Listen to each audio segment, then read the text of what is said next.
Bum-ba-da-dum! Howdy, it's Mandolin Week here at BanjoBenClark.com. This is your home for learning how to play the mandolin, the guitar, or the banjo. This week we're learning an old fiddle tune called Soldier's Joy. It's in the key of D, and if you're watching on YouTube or Facebook here in a little while, I'll ask you to go over to the website, BanjoBenClark.com, where thousands of you have, and I'm really appreciative of that. Thank you. If you haven't been over there, go check it out. I think you'll really dig it. There you can watch the full close to 30-minute video lesson I have for this song, as well as download the tabs for this tune. I have them in both PDF and TEF file format. And what we're going to do is teach the song through from first measure to last. Then I've got another video segment where I play the whole thing through very slowly so you can follow along. Then I have 4 speeds of guitar rhythm tracks that you can work on to build your speed up. You ready?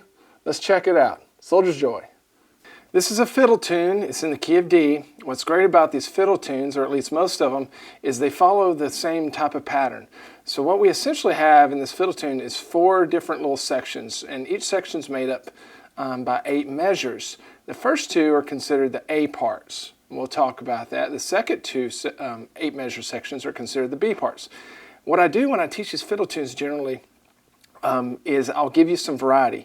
So the first time through the A part, I'll play it maybe a little more basic, and then the second time through, it's the same chord progression, but I'll throw in a trick or 2. Same way with the B parts. This is good because it gives you, as I said, some variety in the way that you play it, but also if, say, the second A part is a little too difficult for you or something, you can just play the first A part 2 times in a row, and you're still good to go, okay? So if there's one part of the song that's really giving you trouble, you're not handicapped and you're able to play the whole song. Let's start there in measure 1. We have just 2 bars of an intro, and sometimes these are called potatoes, but we're going to get a real loose pick grip with our right hand so that it'll go through all 3 of these strings. You can even play through all 4. It depends on kind of how trashy you want to make it sound. But we're going to start off by sliding on the low G string from the 1st to the 2nd fret and play through these first 3 strings. Okay. Then we're going to play this little shuffle pattern. So it sounds like this, 1st and 2nd measure. 1 and 2 and 3 and 4 and 1 and 2 and 3 and. And then we have this little pickup at the end of measure 2 on the 4th and 5th frets of the D string. This is going to pick up into our measure or our melody that starts in the 3rd measure, and this is the first A part, as you can see there. So from measures 3 through 10, we're going to have a pretty basic representation of the melody, and then we'll get into some more tricky stuff. But we pick up into measure 3, and we're going to play 2 strings at once. This is just called a double stop, which is a fiddle term for playing 2 strings at once.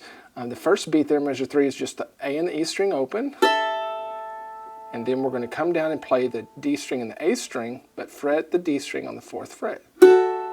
And go ahead and leave it down if you want, but we're going back and forth between those in measure 3. 1 and 2 and 3 and 4 and...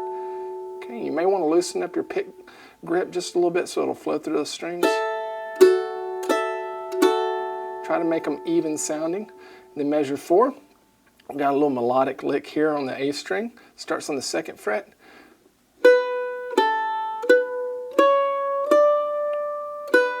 Pretty simple.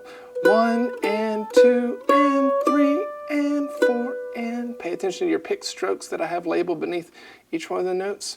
Measure 5, simple as well. 1 and 2 and 3 and 4 and. So you notice how we had that double stop there on the last beat of measure 5.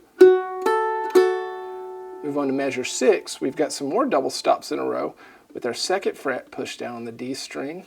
And we have the same kind of shuffle pattern that we had in the intro. So measure 6 sounds like this.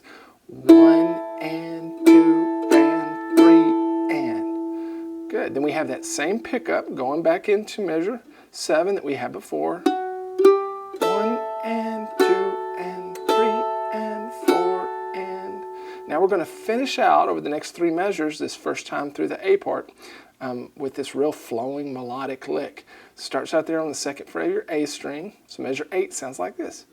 1 and 2 and 3 and 4 and.